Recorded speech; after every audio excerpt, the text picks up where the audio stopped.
Bueno, pues entonces, aquí sigue el montaje, ¿no? Cuando editemos esto. La pregunta, retomando la pregunta que me había hecho Patricia, que es la pregunta clave para hoy, ¿no? Si las lenguas nacen o no nacen, y en qué sentido se puede hablar de algo así, que evidentemente es un poco metafórico, ¿no? Y que las lenguas nazcan. Entonces voy a referirme al ciclo vital, al llamado ciclo vital de las lenguas y variedades lingüísticas, en cierto sentido. Y la estructura que quiero seguir para esta pequeña charla, que en el fondo son una serie de aspectos para la discusión o para seguir hablando más sobre ellos. A propósito de que las lenguas nazcan, es que primeramente se podría utilizar ese verbo aplicado a lenguas por analogía, probablemente con lenguas que mueren, ¿no? Es decir, da la sensación de que todos intuitivamente podemos aceptar que las lenguas mueren, ¿no? Se extinguen, desaparecen, y es bastante intuitivo que si algo muere ha debido nacer previamente. Entonces, en este ámbito semántico podría tener sentido hablar también de lenguas que nacen, ¿no? Para completar la metáfora biológica, digamos. Y ha sido especialmente fructuoso en la lingüística cuando se habla de lenguas que nacen en el contexto de contactos lingüísticos. Concretamente en lenguas nuevas que nacen por contacto lingüístico, en los casos en que el resultado de ese contacto lingüístico no es el mismo que ninguna de las lenguas contribuyentes. Es decir, del contacto entre dos lenguas o más surge otra distinta. Y a eso es a lo que más me voy a referir durante la presentación, con unas anotaciones sobre también variedades dentro de una lengua que puedan nacer y morir. Y en las conclusiones precisamente se tratará de esto, ¿no? De hablar del continuo o de lo relativo de estos conceptos, de cosas que nacen, sean lenguas o sean variedades, y la gradualidad de estos nacimientos, incluso de estas muertes. Y siguiendo ese esquema que tengo ahí, bueno, pondré varios ejemplos de lenguas y de variedades que nacen y que mueren, empezando por las que mueren y luego a las que nacen. Y concretamente iré a 4 escenarios multilingües donde hay variedades por contacto lingüístico, generalmente yendo a los 3 continentes aparte de Europa. Así que me referiré un poco al criollo de Tugu en Yakarta, al español de Guinea Ecuatorial, al español de la Luisiana, al español canario de la Luisiana y al criollo palenquero en San Basilio de Palenque, Colombia. Y con esos 4 ejemplos probablemente baste y sobre quizá para entender lo que quiero decir.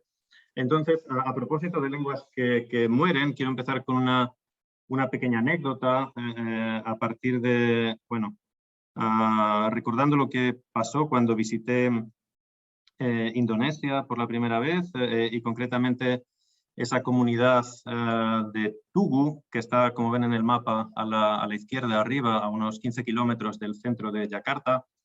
Hay una comunidad de unas 200 familias que se llama Tugu y que hasta hace pocas décadas hablaron un criollo de base portuguesa con sustrato austronésico, y hace ya, como digo, por lo menos 40 años aproximadamente que la lengua murió. Murió el último hablante activo de esa lengua. Por eso se justifica el título del libro que tienen arriba a la derecha, The Former Portuguese Creole of Batavia and Tugu, Indonesia, de Philip Mauga.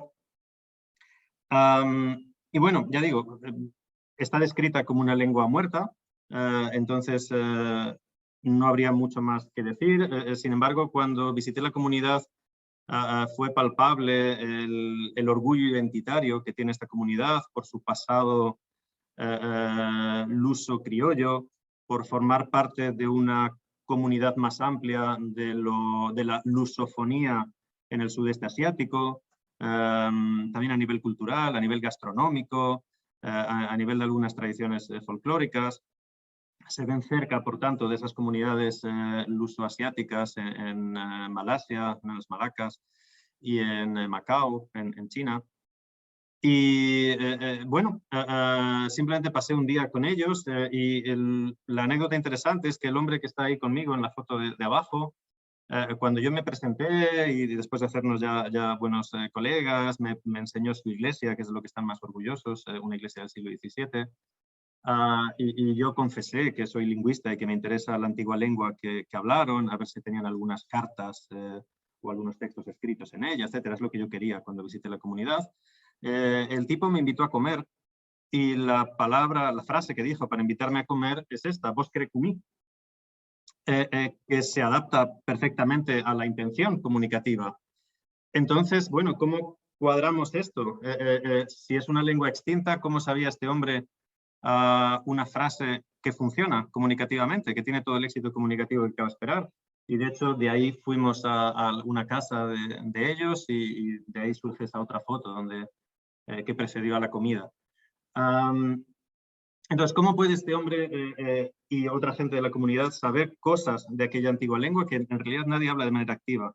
Bueno, la explicación para ello es que existe un género musical hasta hoy día, el llamado cronchón, donde aún se utiliza esta lengua.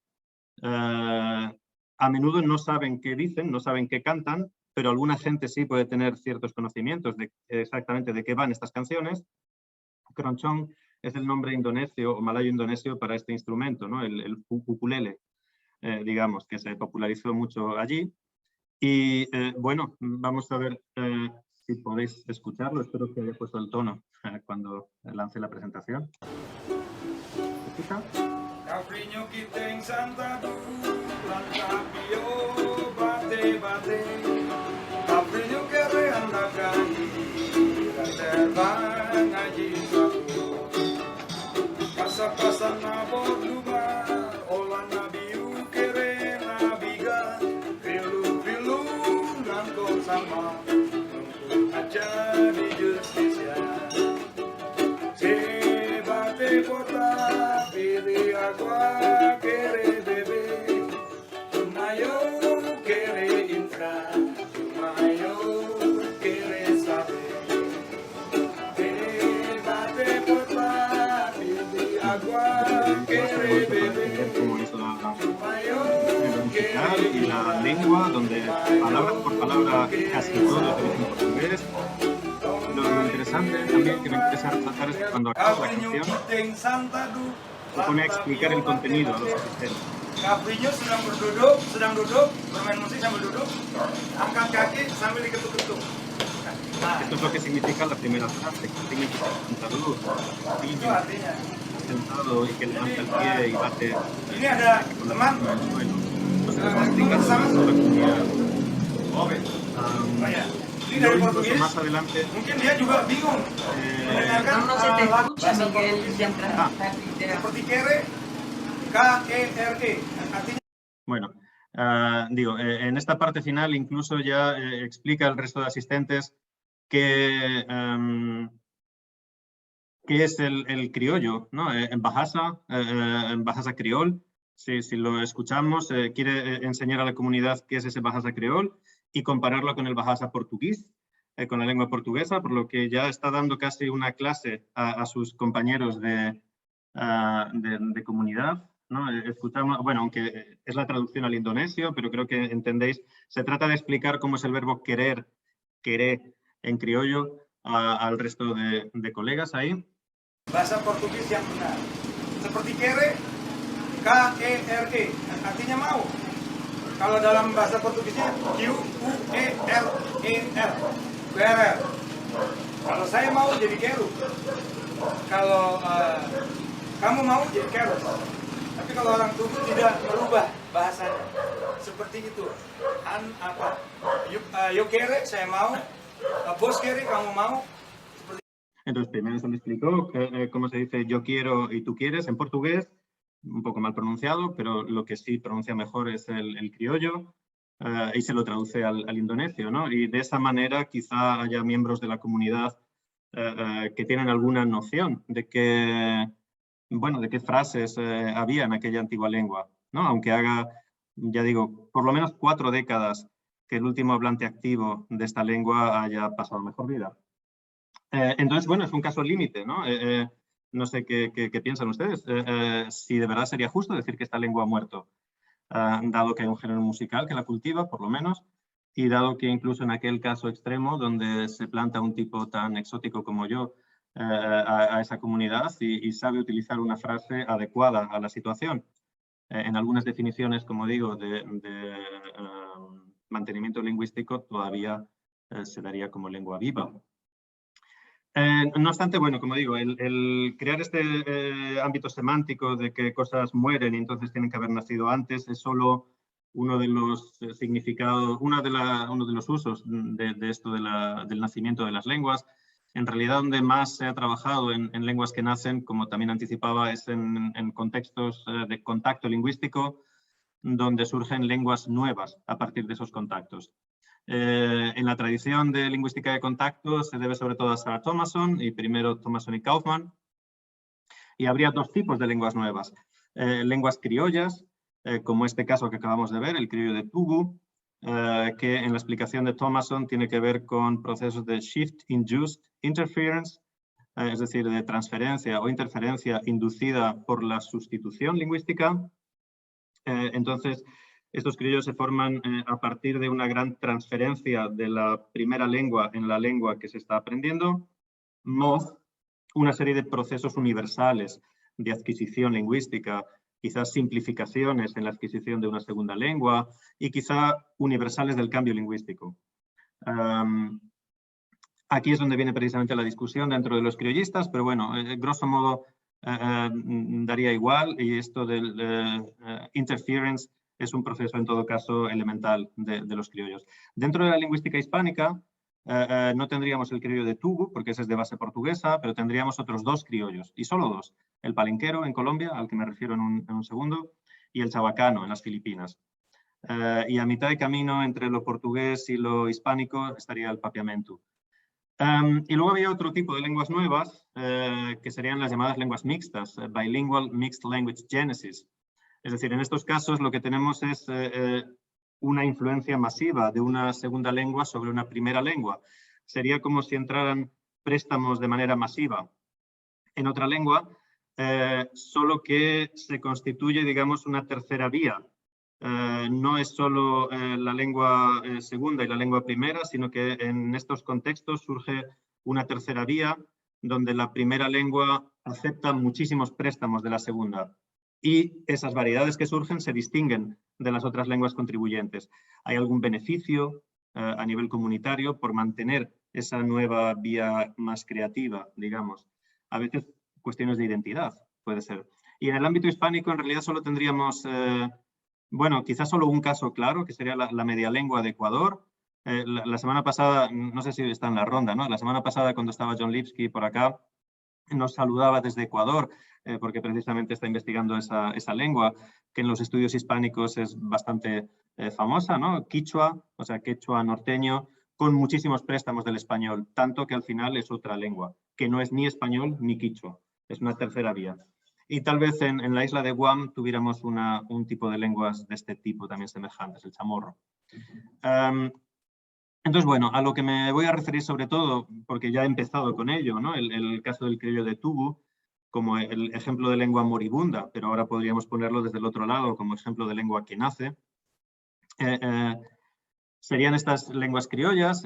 Si tenéis más tiempo y ganas en Internet, podéis mirar esta fuente, ¿no? Esta base de datos, el APIX, el Atlas of Pidgin and Creole Language Structures Online, donde además de definir las estructuras, pincháis en cada una de esas lenguas, un puntito en el mapa, y tenéis un enlace al Survey of Pidgin and Creole Languages y tenéis una descripción completa de todo lo que pasa en esa lengua. Un poco de historia, un poco de ecología lingüística, un poco de fonología, un poco de morfosintaxis, un poco de pragmática a veces y un texto al final. Ya digo, esto es en principio más que suficiente si queréis familiarizaros con algunas de estas lenguas. Esas son las lenguas criollas que hay en el mundo. Las que están en naranjita son las que tienen base española o hispánica. Entonces, y las que están en amarillo son las de base portuguesa, como precisamente hay en Toubou, cerca de Yakarta. Volviendo a este texto que habíamos visto al principio, a esta cancioncita, bueno, rápidamente vemos que casi todas las palabras son portuguesas, con una fonética distinta, pero en realidad todo es portugués, ¿no?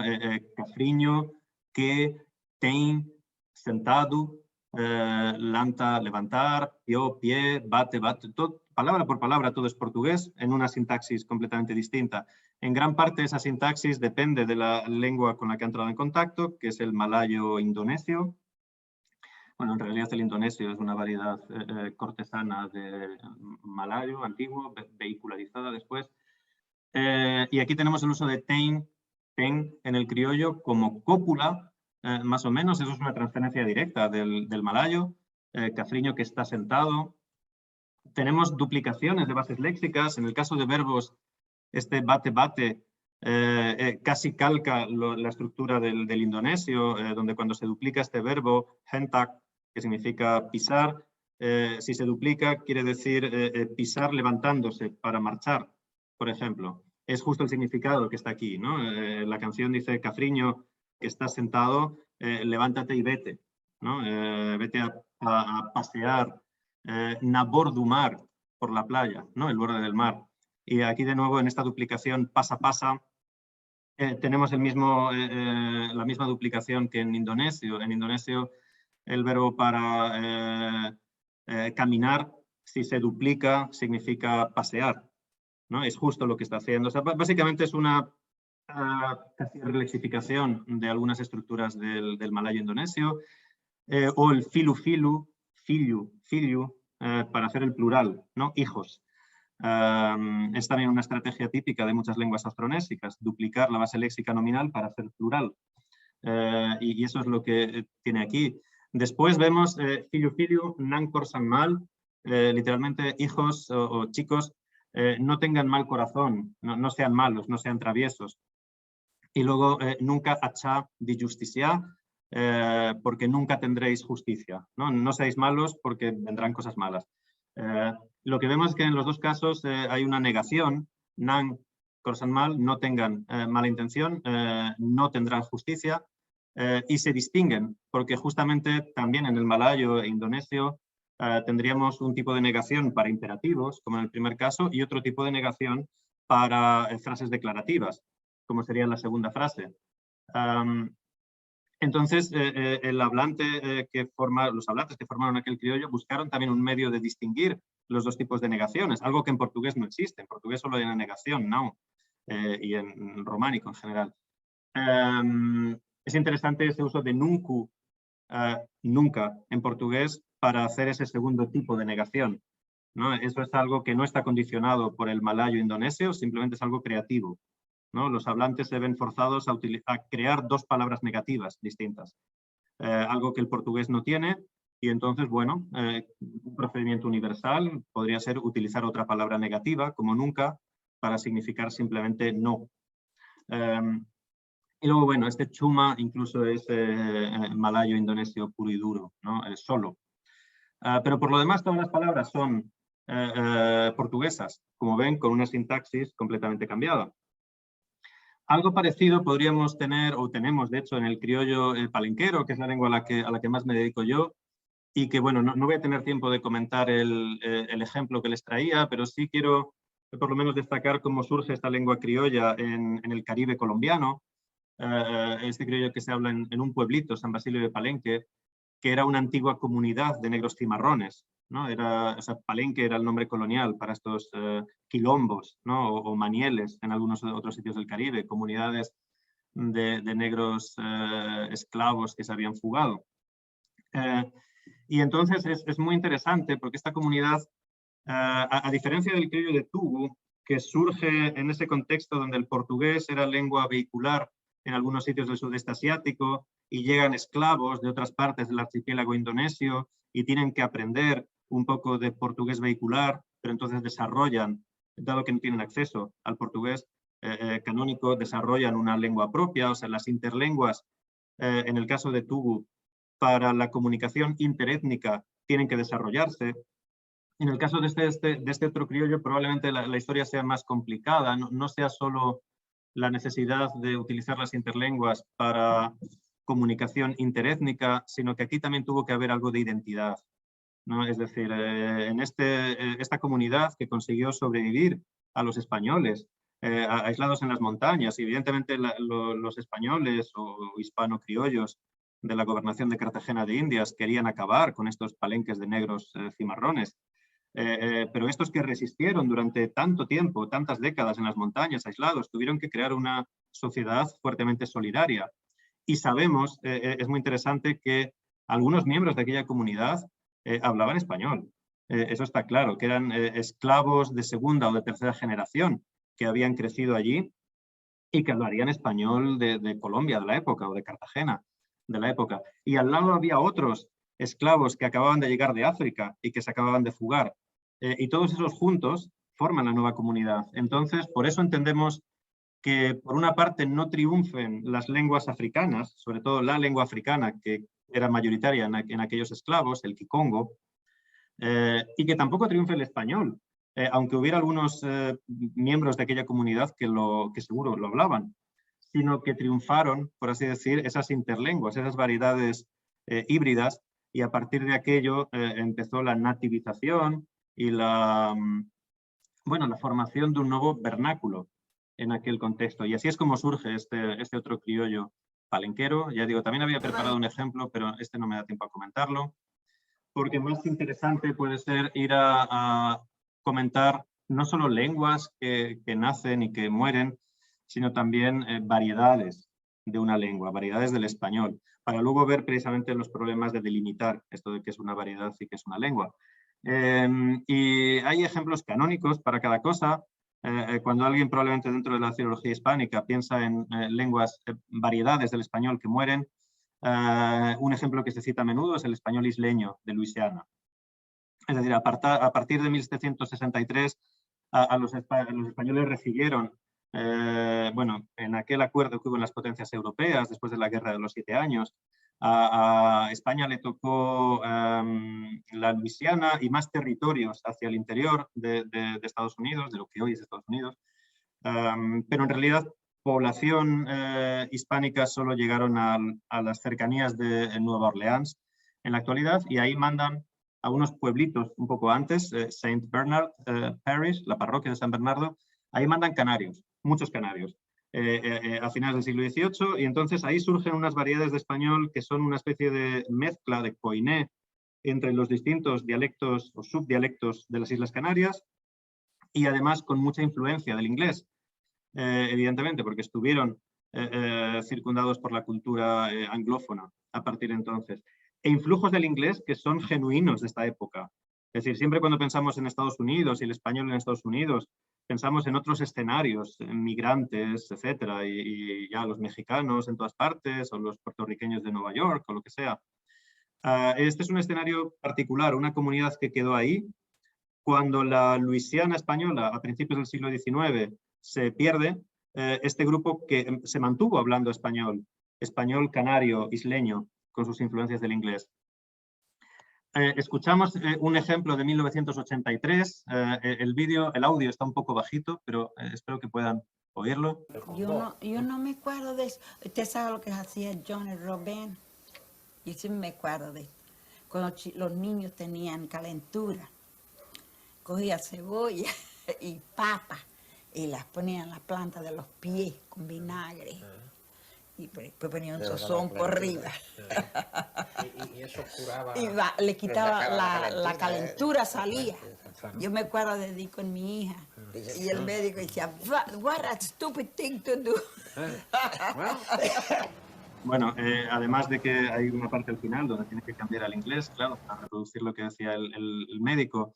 En su variedad escuchamos cosas que son, bastante típicas de la dialectología, de otros vernáculos hispánicos, ¿no? La H aspirada, hacía, hacía, o dir, con D, ¿no? Dir en vez de ir, que está en muchos vernáculos de muchas partes del mundo hispánico, pero que sobre todo tienen que ver con las Canarias, o digamos con occidentalismos de la península ibérica pasados a las Canarias y algún sitio de América.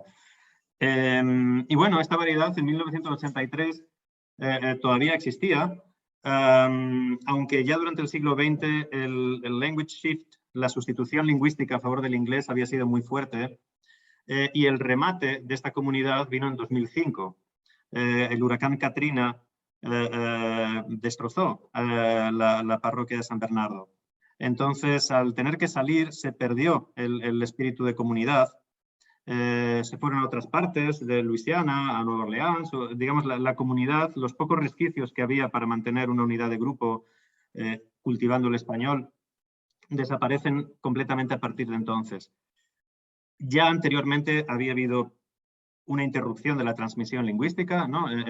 John Lipsky estuvo en los años 80 por ahí y describe cómo ya el español no se transmite, pero incluso los viejitos que quedaban en la comunidad se diseminaron a partir de 2005. Así que aquí podríamos hablar de una defunción de una variedad lingüística por una catástrofe natural, en última instancia. Y este nuevo vídeo que les traigo ya está grabado en 2017 en la televisión canaria. Hicieron este vídeo y parece que reunieron para el propio documental algunos antiguos viejitos que habían vuelto. Después de la catástrofe, algunos volvieron.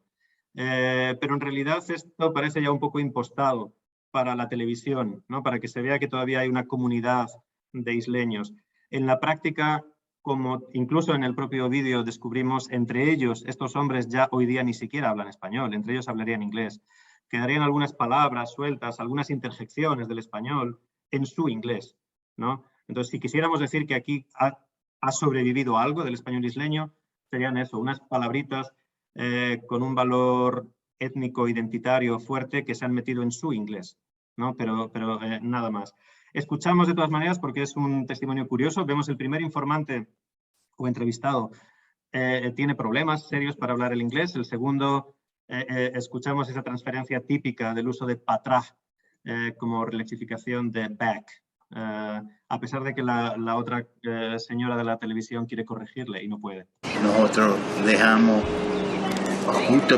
justo antes del temporal, no días dejar, pero estaba echando la televisión y uno dijo, si no salen ahora, te van a poner a un papel, a un saco, ¿sabes? Como con los muertos. Los muertos. Y ahí va a decir si no sale ahora. Y ahí salimos, yo y mi hija y los nietos. A ti se llevó todo lo que tenías de Katrina. Todo, absolutamente todo. Fue todo. ¿Cómo afrontaste eso? No me tormente, yo vine para atrás. Tú regresaste. Vine para atrás para la casa. Porque eso es mi vida. Ahí fui nacido y criado, esa es mi vida. Tengo el barco. Tenía un barco, lo vendí para atrás después del temporal y todo. Y por hoy yo estoy para atrás a la isla. Porque ahí fue nacido y criado. Y si el temporal, viene otro temporal, me lleva eso y yo puedo ir para atrás, yo voy para atrás. ¿Tú volverías otra vez? Sí, voy otra vez. Yo perdí 2 casas. Esas son 2 veces. Y fui para atrás otra vez. No, esas son 2 veces que fui para atrás otra vez, ¿no? 2 veces que hubo una catástrofe y regresé. Pero en su español es venir para atrás. Español muy obsolescente, ¿no? Como vemos, incluso ya cuesta hablar en español. Termino el recorrido por variedades que nacen y mueren, porque de verdad no quise hablar más de 5 minutos. Con el caso de Guinea Ecuatorial, ¿no? El español ecuatoguineano es una variedad cuyo nacimiento podemos reconstruir relativamente bien. Y de hecho, bueno, yo antes de dedicarme a cosas de África, hacía historia del español de América, sobre todo de la zona del Caribe. Y en el fondo, el tipo de principios que podíamos tener aquí sobre los componentes poblacionales y los equilibrios demográficos nos darían la clave también de entender bien lo que pasó en América. Pero en el caso de África es mucho más próximo en el tiempo y está mejor documentado. Y sabemos bien cómo pudo ser. Aunque a veces también para América, como veremos, pero en el caso de Guinea Ecuatorial es bastante claro. Os presento el caso de cómo empieza el español en esta zona del mundo, un país un tanto raro, como veis, en su geografía, con una parte continental y 2 islas. Donde empieza todo en realidad es en la isla grande, por así decir, en Bioko, la denominación actual, Fernando Po, la denominación colonial, donde se habla Bubi, que sería la lengua africana indígena, se habla Pichi, un criollo inglés, que viene de la zona de Sierra Leona, y por supuesto español. Entonces, rápidamente, ¿cómo es la historia de esta variedad del español? Bueno, España gana el tratado, a través del Tratado del Pardo, gana este territorio, se cambian cosas con los portugueses, ¿no? Hubo cambios en Uruguay y a cambio los españoles reciben esta isla en África y una parte pequeñita del continente que luego los españoles agrandaron con el tiempo y que se fijó ya en la Conferencia de Berlín, donde Europa se divide África, ¿no? Con Regla y Cartabón. Pero en un principio fue toda esa isla, pero desde un principio hasta mediados del siglo XIX los españoles nunca hicieron un intento real de colonizar aquello. No tenían posibilidades de meterse ahí. Además, el clima debía de ser horrible para la época. Los que sí se metieron fueron los británicos y concretamente una colonia neo-británica que sería toda esta zona de Sierra Leona. Y ahí se forma, o sea, la gente de esta parte de África Occidental se utilizan para poblar, en nombre de la corona británica, para poblar esta isla de Fernando Po. Entonces, digamos, en cierto sentido, ilegalmente, se meten ahí los británicos y africano-occidentales y crean una cultura anglo-criolla, que es la cultura fernandina. Un concepto muy importante en Guinea Ecuatorial, ¿no? Los fernandinos son estos africano-occidentales británicos que poblaron primero esa isla, los que primero se encontraron con los indígenas, por así decir. Los españoles empiezan a aparecer poco a poco a partir de 1860. Ahí se trae mucha gente de Cuba, que en aquella época todavía era colonia española, entonces muchos cubanos se les manda a Guinea Ecuatorial. Y además empieza a haber intentos de evangelización. Los jesuitas tienen un intento durante 10 años de evangelizar la isla. No lo consiguen, fracasan y se van. Y durante 20 años no hubo prácticamente ningún evangelizador allí, hasta los años 1890, cuando llegan los claretianos. Entonces, ese periodo de 1860 a 1890 sería la fase primera donde había cubanos, unos pocos funcionarios españoles, dando vida, dando lugar a que nazca el español de esas tierras, por supuesto en contacto directo con esas otras lenguas que había, el criollo inglés de los fernandinos, que era 50 años anterior, por así decir, y por supuesto la lengua indígena propia de la región, el bubi. Y entonces se forman, bueno, variedades muy interesantes de español. Tengo aquí algunos censos que no voy a presentar más. Lo interesante es que al principio, por ejemplo, en 1858 solo había 6 españoles y a finales del siglo XIX, 175. Y los cubanos, que hablaban español también, al principio llegan de repente en 1869 150 y luego crecen a 243, se duplican. Entonces, hay unos años donde de verdad llega el español nace en Guinea Ecuatorial porque llegan hablantes, que antes no había. ¿Y qué se habla en ese contexto? Donde la lengua dominante en realidad en aquella región era lo de esa cultura fernandina, criollo inglés, y la lengua indígena era otra, el bubi. Bueno, probablemente hubiera pidgins, hubiera mezclas de todas estas lenguas, hubiera mucho code switching. Yo encontré, o sea, seguí el rastro a un testimonio que encontró Hugo Schuchart a finales del siglo XIX, un lingüista alemán y luego austriaco de adopción, que tenía mucha correspondencia con diplomáticos, con embajadores, con escribanos de todo el mundo, y a él le mandaban noticias de cómo se hablaba en otras partes del mundo, y a él le dan un testimonio de cómo podían hablar la gente en Guinea Ecuatorial. No voy a leer el testimonio, simplemente es la base española pidginizada con palabras del inglés o anglo-criollo, ¿no? Este tifi es thief, money, dinero, masa es master.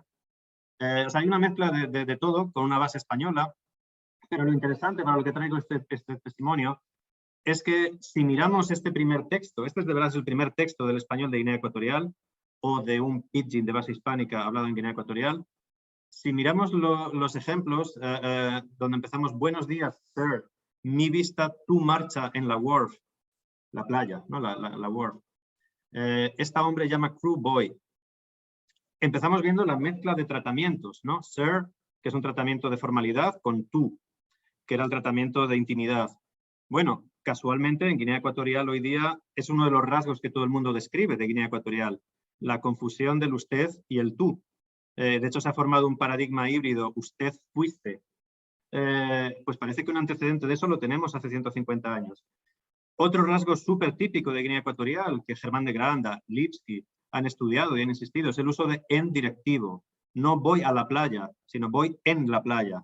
Aquí, word. Justo lo tenemos en el primer testimonio. Y cuando miramos una palabra como voy, que no tiene nada de especial, pero hoy día es un ecuatoguineísmo, incluso en el diccionario de la Real Academia y Asociación de Academias, última acepción, ahí ven, Guinea, criado del servicio doméstico. Ese es justo el sentido que tiene en el primer texto. Entonces, ¿qué nos dice esto? Que aquel vehicular, aquel pidgin con elementos de español, europeo, cubano, hablado como segunda lengua y con influencia de otras lenguas que había ahí, es el germen del español ecuatoguineano actual. ¿No? Evidentemente faltan muchos estadios por definir, pero en estos contextos vemos cómo una variedad de español particular nace. Entonces, termino ya.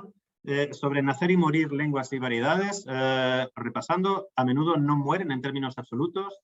En estos casos, como hemos visto, si quedan canciones, como en Tugu, si quedan palabras, como en el inglés de los isleños, que 2 generaciones atrás todavía hablaban español. Y sobre todo si hay una cuestión de identidad, más allá de lo lingüístico, si ellos se sienten todavía descendientes de canarios o se sienten descendientes de portugueses, aunque estén en el sudeste asiático. Entonces, nunca termina de morir del todo. Por otra parte, hay que decir que el nacimiento de las lenguas a menudo, o en realidad, es una idealización del investigador y es más algo cuantitativo que cualitativo. Los procesos de cambio siempre están ahí, las lenguas siempre cambian y a menudo las lenguas cambian por contacto. Por supuesto, hay constantes préstamos, transferencias. En la lingüística románica tradicional conocemos estas historias de los sustratos prehispánicos, etcétera, etcétera. Es decir, el contacto siempre ha estado ahí. Y no siempre decimos que sean lenguas distintas, ¿verdad? Ni nuevas. Y de hecho este es el gran tema de la discusión entre criollistas actualmente y una voz muy citada, que si queréis ir por esta línea recomiendo que leáis, es Aliko Mufwene, hablando de criollos, dice, I think the Creoles are legitimate offspring of their lexifiers on a par with other new colonial varieties that have evolved from the same European languages. Thus, they should also count as Indo-European language varieties. O sea, él lo pone a la par que otras variedades de lenguas europeas que nacen en el Nuevo Mundo. O sea, para él habría un continuo entre los criollos, estas lenguas como el palenquero y, por ejemplo, el español de cualquier sitio de América, ¿no? Es decir, la idea de que una lengua se expande y entonces, como en las especies, hay una ligera especiación, una adaptación genética.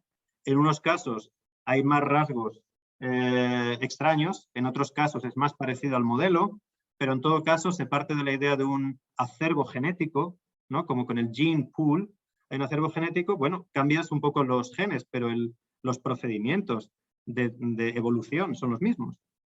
En este caso es, bueno, la idea del feature pool, ¿no? de Mufwene, a la que remito, y que en todo caso crea este tipo de discusión, ¿no?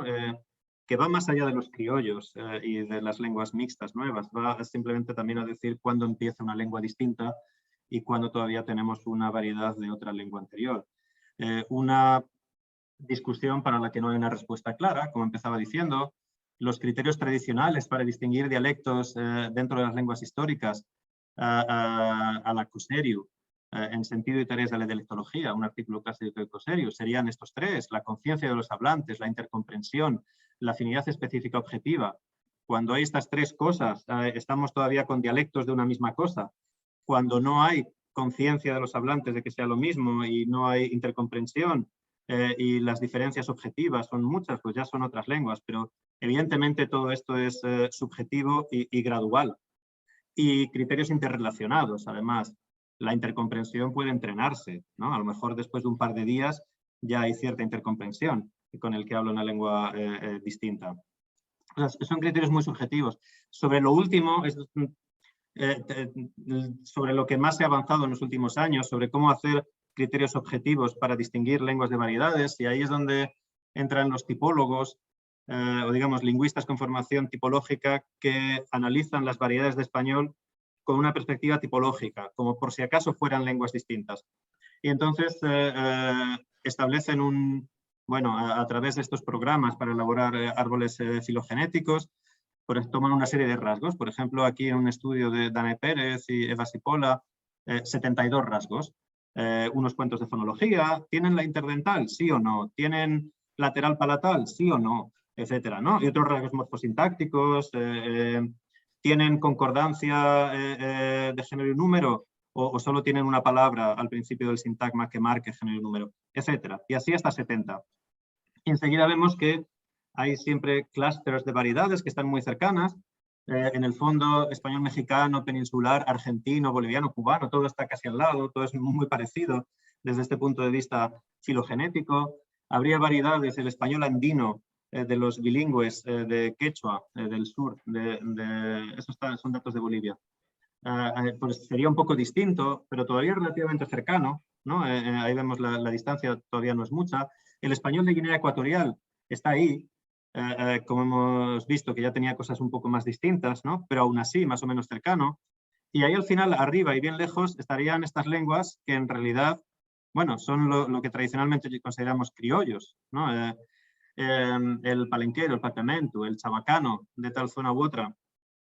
Y desde este punto de vista tan objetivable de una serie de rasgos, a ver, sabemos intuitivamente que estas variedades del norte, de arriba, son lenguas distintas y se tratan como tal. Entonces, en algún sitio habría que poner un límite completamente difuso para decir en alguna parte empieza otra lengua y hasta aquí todavía es español.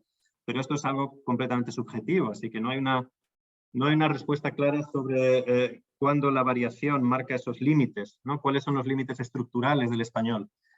Un problema épico. Tengo que poner un límite a tu charla.